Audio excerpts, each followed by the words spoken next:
Okay, good morning, everybody. We're going to read today's Bible chapters are Jeremiah 51 and 52. Good morning. Okay. This is what the Lord says. See, I will stir up the spirit of a destroyer against Babylon and the people of Kamaiah. Come on. I will send foreigners to Babylon to winnow her and to devastate her land. They will oppose her on every side in the day of her disaster. Let not the archer string his bow, nor let him put on his armor. Do not spare her young men, completely destroy her army. They will fall down slain in Babylon, fatally wounded in her streets. For Israel and Judah have not been forsaken by their God, the Lord Almighty, though their land is full of guilt before the Holy One of Israel. Flee from Babylon, run for your lives. Do not be destroyed because of her sins. It is time for the Lord's vengeance. He will repay her what she deserves. Babylon was a gold cup in the Lord's hand. She made the whole earth drunk. The nations drank her wine, therefore they have now gone mad. Babylon will suddenly fall and be broken. Wail over her. Get balm for her pain. Perhaps she can be healed. We would have healed Babylon, but she cannot be healed. Let us leave her and each go to our own land. For her judgment reaches to the skies. It rises as high as the heavens. The Lord has vindicated us. The Lord has vindicated us. Come, let us tell in Zion what the Lord our God has done. Sharpen the arrows, take up the shields. The Lord has stirred up the kings of the Medes, because his purpose is to destroy Babylon. The Lord will take vengeance for his temple. Lift up a banner against the walls of Babylon. Reinforce the guard, station the watchman, prepare an ambush. The Lord will carry out his purpose, his decree against the people of Babylon. You who live by many waters and are rich in treasure, your end has come, the time for you to be destroyed. The Lord Almighty has sworn by himself, I will surely fill you with troops as with a swarm of locusts, and they will shout in triumph over you. He made the earth by his power. He founded the world by his wisdom, and stretched out the heavens by his understanding. When he thunders, the waters in the heavens roar. He makes clouds rise from the ends of the earth. He sends lightning with the rain and brings out the wind from his storehouses. Everyone is senseless and without knowledge. Every goldsmith is shamed by his idols. The images he makes are a fraud. They have no breath in them. They are worthless, the objects of mockery. When their judgment comes, they will perish.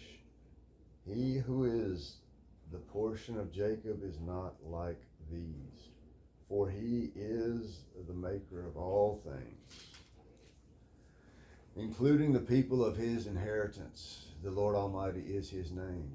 You are my war club, my weapon for battle. With you I shatter nations. With you I destroy kingdoms. With you I shatter horse and rider. With you I shatter chariot and driver. With you I shatter man and woman. With you I shatter old man and youth. With you I shatter young man and young woman. With you I shatter shepherd and flock. With you I shatter farmer and oxen. With you I shatter governors and officials. Before your eyes I will repay Babylon and all who live in Babylonia for all the wrong they have done in Zion, declares the Lord. I am against you, you destroying mountain. You who destroy the whole earth, declares the Lord. I will stretch out my hand against you, roll you off the cliffs, and make you a burned out mountain. No rock will be taken from you for a cornerstone, nor any stone for a foundation. For you will be desolate forever, declares the Lord. Lift up a banner in the land, blow the trumpet among the nations, prepare the nations for battle against her. Summon against her these kingdoms: Ararat, Minni, and Ashkenaz. Appoint a commander against her. Send up horses like a swarm of locusts. Prepare the nations for battle against her.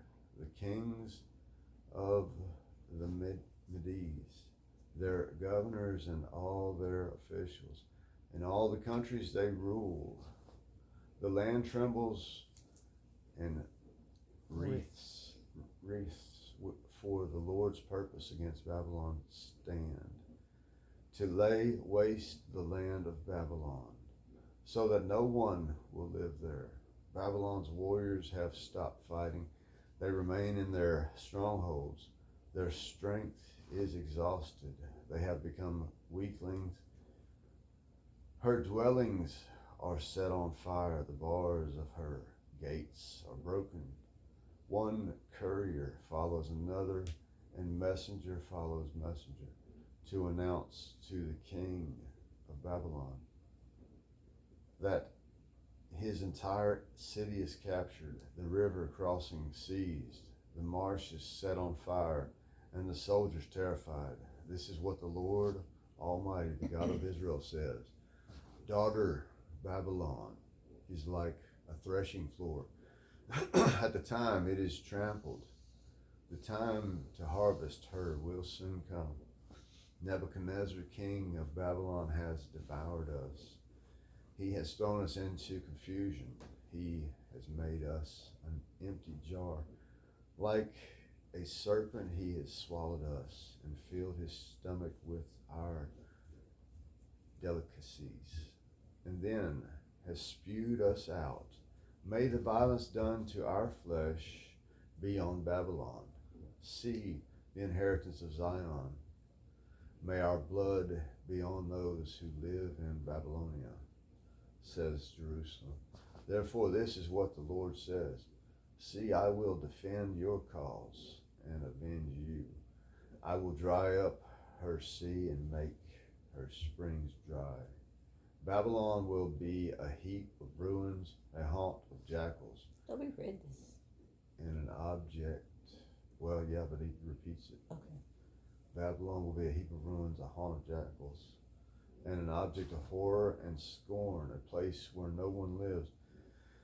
Her people will all roar like young lions. They growl like lion cubs. But while they are aroused, I will set out a feast for them and make them drunk, so that they shout with laughter. Then sleep forever and not awake, declares the Lord. I will bring them down like lambs to the slaughter, like rams and goats. How Sheshach will be captured, the boast of the whole earth seized. How desolate Babylon will be among the nations. The sea will rise over Babylon. Its roaring waves will cover her. Her towns will be desolate, a dry and desert land, a land where no one lives, through which no one travels. I will punish Bel Babylon, and may him spew out what he has swallowed. The nations will no longer stream to him, and the wall of Babylon will fall. Come out of her, my people. Run for your lives. Run from the fierce anger of the Lord. Do not lose heart or be afraid when rumors are heard in the land. One rumor comes this year, another the next. Rumors of violence in the land and of ruler against ruler. For the time will surely come when I will punish the idols of Babylon. Her whole land will be disgraced, and her slain will all lie fallen within her. Then heaven and earth and all that is in them will shout for joy over Babylon. For out of the north destroyers will attack her, declares the Lord. Babylon This is must a long one. fall because of Israel's slain, just as the slain in all the earth have fallen because of Babylon. Babylon must fall because of Israel's slain, just as the slain in all the earth have fallen because of Babylon. Is that us? Wait, Babylon must fall because of Israel's slain, just as the slain in all the earth have fallen because of Babylon. Yeah? I mean, not us. It's America. Jews. I don't know. Because a lot of people think Mystery Babylon is, they call it Mystery Babylon somewhere in here. But anyways, okay. You have escaped the sword. Leave and do not linger. Remember the Lord in a distant land and call to him Jerusalem. We are disgraced, for we have been insulted, and shame covers our faces, because foreigners have encountered the holy places of the Lord's house.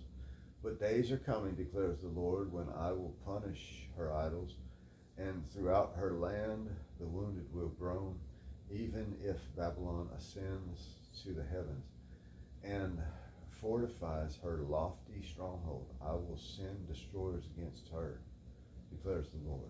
Amen. The sound of a cry comes from Babylon, the sound of a great destruction from the land of the Babylonians. The Lord will destroy Babylon. He will silence her noisy din. Waves of enemies will rage like great waters. The roar of their voices will resound. A destroyer will come against Babylon. Her warriors will be captured, and their bows will be broken. For the Lord is a God of retribution.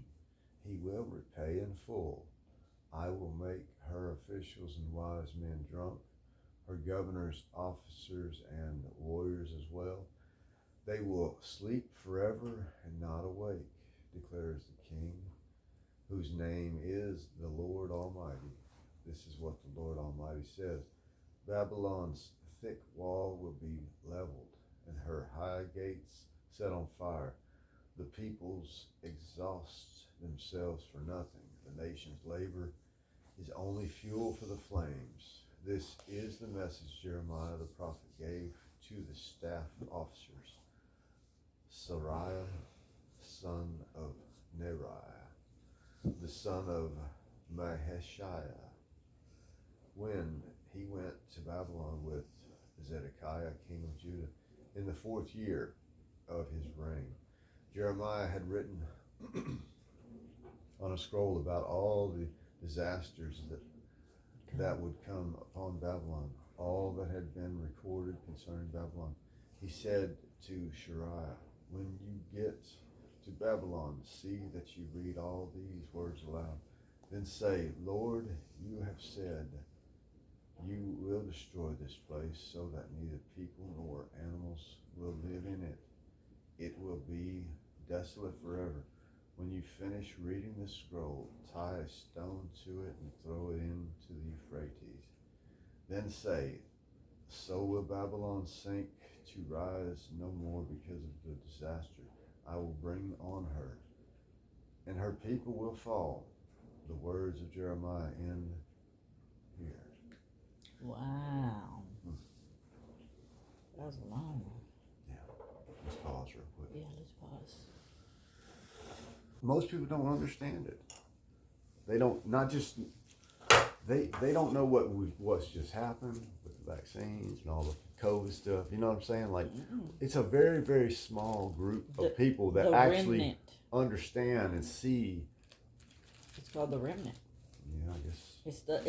It's the people that have heard that the word of the Lord trickled down all the way down to us, because we're apparently how many years away from the Bible, and all of creation existed without Christ. So those people are way more than us, right?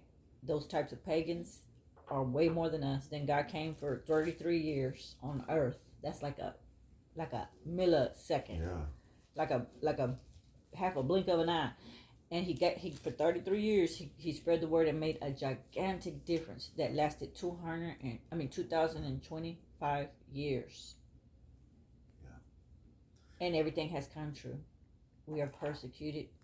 He is denied. He is mocked. He is scoffed. He's the only God that gets treated that way. Nobody goes off and says son of Islam or Allah or whatever the heck the terms are. Yeah, the only people that are persecuted are Christians. Exactly. The only people that are persecuted are Christians. In this day and age. And on top of that, it's all everything that the wicked is just flourishing.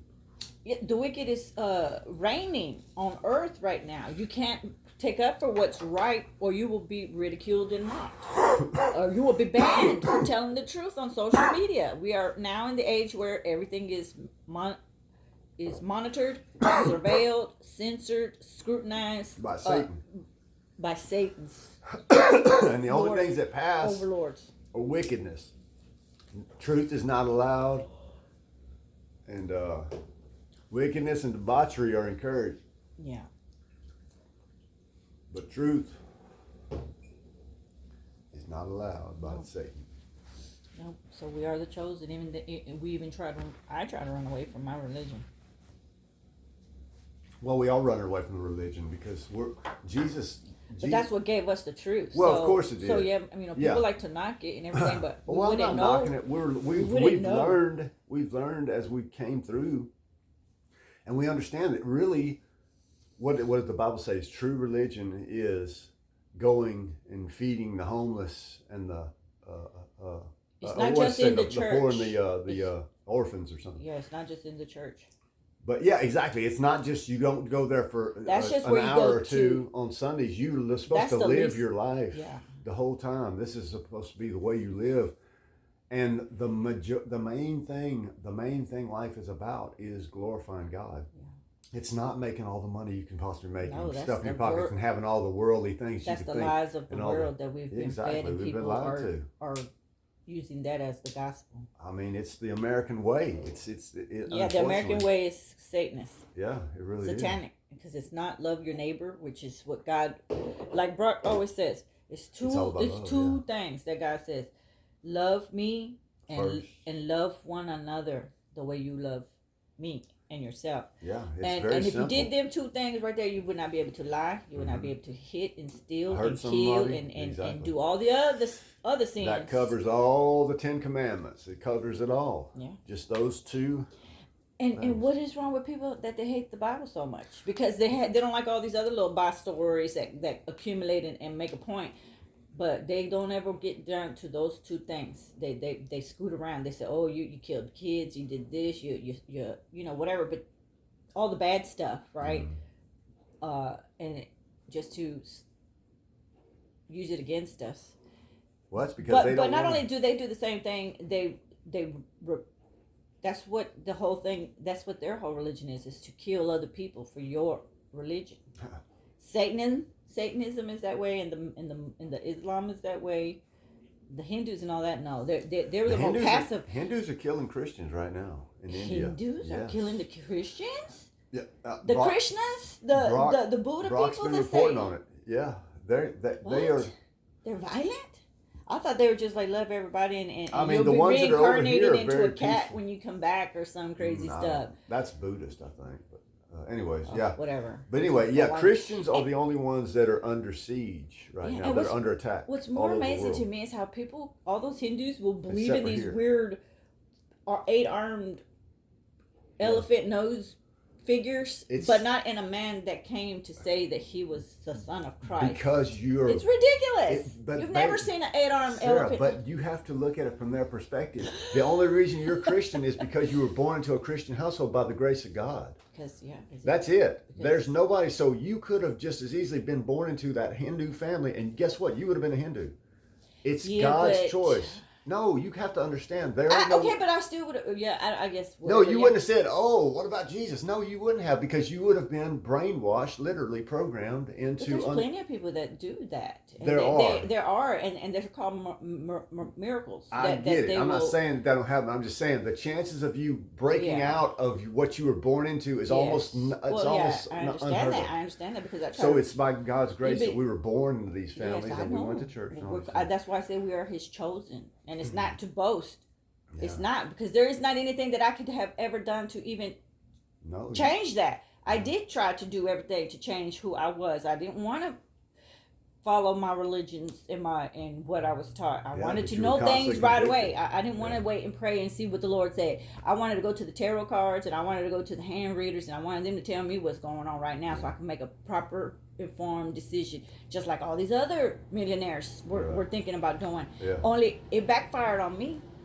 Backfired on me, and I got punished for it, but that was because the Lord loves His children. He chastises those that He loves. That's right. Exactly. And thank God I went all the way around to all the other little things, Catholics and all this other stuff, all the fun things that I'm like, hey, these people are doing it, and nothing's wrong with them. They got a great life. I'll go this way. I don't have to be Pentecostal or whatever. And then I went into the Catholic churches a couple of times, and the Lord snatched those people out my face. It was like, no, this is not your way, Sarah. It's easy to see. Go back that way. It's easy to see that the people that the easiest religion, the easiest so-called sect of Christianity, which I don't consider Catholics Christians, is now the Church of Christians. They pray to Mary, so I can call them Marians. Yeah. Exactly. But the Catholics, if you want to be living in the world and having a good time and being a part of all the fun parties and being in the clique and everything and getting the good business opportunities, Catholic's the way to go. Yeah. Because that's where all the rich people are. And then you got the Knights of Columbus that are with the Catholics. Yeah. Which is all Freemasons. Well, I mean, I say all the rich people, but I mean, that's a... they take care of themselves just like the AA people. It's a network. Yeah, exactly. It's a network that is not ran on Christ first. No. Because Christ actually says you're gonna be if you live the way I want you to live, you ain't gonna be rich. You're not gonna have things of this world. Because what He wants you to do is to be selfless and to give freely the way He does. He says, bring in people from the street and let them come. God makes people rich. I mean, God makes people of all different walks of life. Right, if they can manage it. Now we're not functional in that area because we've been this is what I really think. Our bloodline is strong towards Christ, and we've been whatever purpose He has for us has been trying. Other entities have been trying to take that away from us, and that's how come it's called, tribulations, right? Because that's just how it is, That's what the real forces of life are. Good and evil, and that's how come bad things happen to us. But it's also from disobedience, which is what I'm trying to make a point. If I would have just stuck with what I learned and been, but then I wouldn't know all of my lessons. So it's the way the Lord wants it. Okay, ready? Oh, we're already on. Shoot. Yes. All right, here we go. Fall of Jerusalem. Zedekiah was 21 years old when he became king, and he reigned in Jerusalem 11 years. His mother's name was Hammutal, daughter of Jeremiah. She was from Libnah. He did evil in the eyes of the Lord, just as Jehoiakim had done. It was because of the Lord's anger that all this happened to Jerusalem and Judah.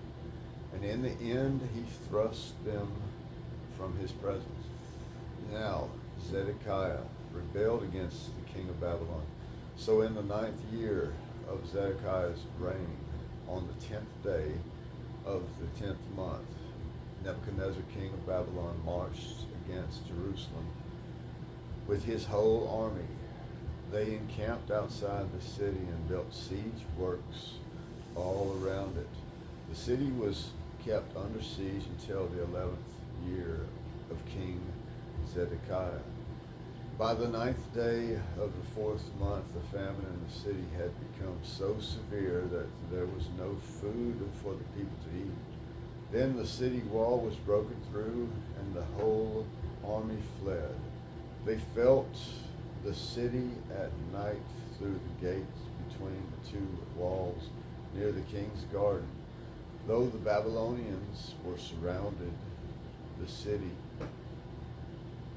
Babylonians were surrounding the city, they fled towards Arvah. But the Babylonian army pursued King Zedekiah and overtook him in the plains of Jericho. All his soldiers were separated from him and scattered, and he was captured. He was taken to the king of Babylon at Riblah in the land of Hamath, where he pronounced sentence on him. There at Riblah, the king of Babylon killed the sons of Zedekiah before his eyes. He also killed all the officials of Judah.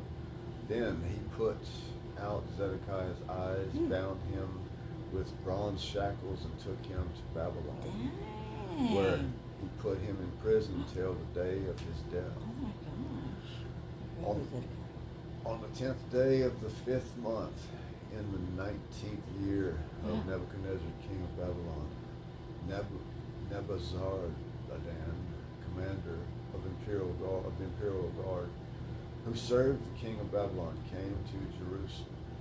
He set fire to the temple of the Lord, the royal palace, and all the houses of Jerusalem. Every important building he burned down. The whole Babylonian army, under the commander of the imperial guard, broke down all the walls around Jerusalem. Nebuchadnezzar, the commander of the guard, carried into exile some of the poorest people and those who remained in the city, along with the rest of the craftsmen, and those who had deserted to the kingdom of Babylon. But Nebuchadnezzar left behind the rest of the poorest people of the land to work the vineyards and fields.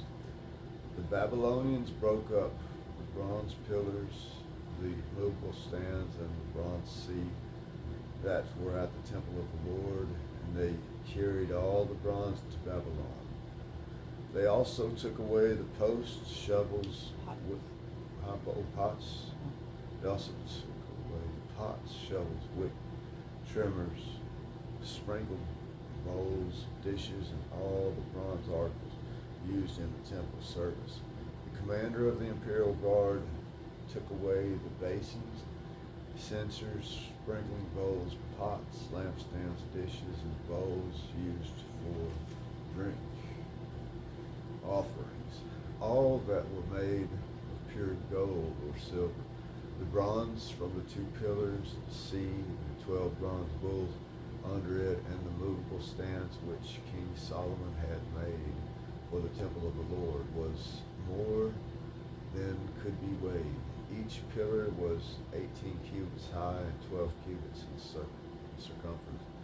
Each was 4 fingers thick and hollow. The bronze capital on top of one pillar was 5 cubits high and was decorated with a network of pomegranates of bronze all around. The other pillar with its pomegranates was similar. There were 96 pomegranates on the sides. The total number of the pomegranates above the surrounding network was 100.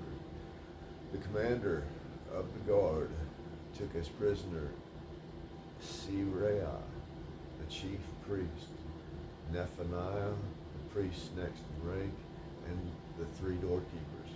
Of those still in the city, he took the officer in charge of the fighting men and 7 royal advisors. He also took the secretary who was chief officer in charge of conscripting the people of the land, 16 of whom were found in the city. How do you turn off the thing? What's that? The air. I put it on 80 and it's still going. Well, it's just the fan blowing. The compressor turned off. Oh, shit. It'll stop in a minute. Okay, go ahead.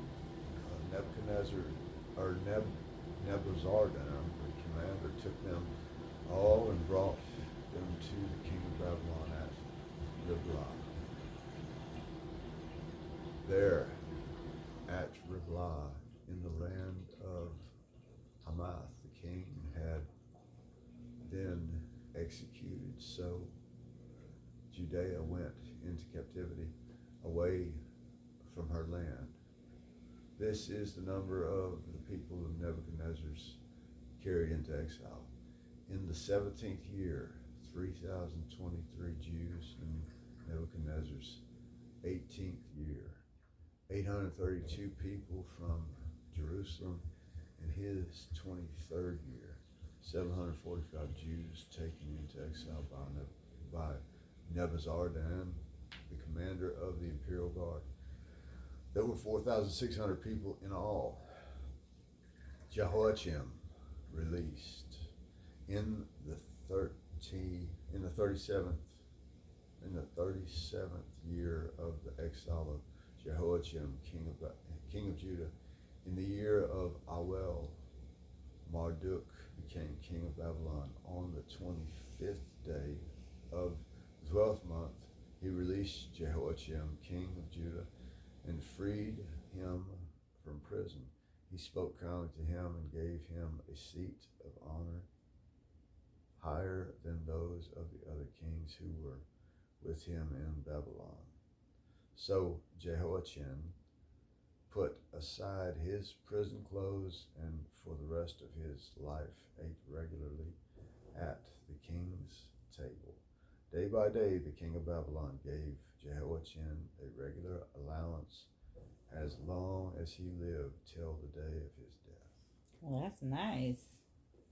Yeah, buddy. Hopefully that'll happen to us. Somebody will adopt us. Somebody said, and give us a allowance and feed us every day. Somebody posted something the other day about it was like one of these preachers talking about if you just pray, great things are going to happen to you. Up here, and then below it's a picture of Job going. Really? Yeah, it just says Job. Like, yeah, that didn't work out so great for me. I feel like we're the Jobs too. We're going into Lamentations next. Lamentations? Lamentations. Lamentations next. Laminations. Laminations.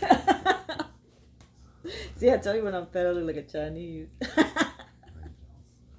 Okay, thank you, YouTube, for tuning in. Yeah. Please stay in the Word, and just know it's coming true right now as we speak. And if you like this video and you want us to keep, well, we're going to just keep doing it, whether you want us to or not. That's right. I just like it. We don't have anything else to do. Maybe we'll get some coins.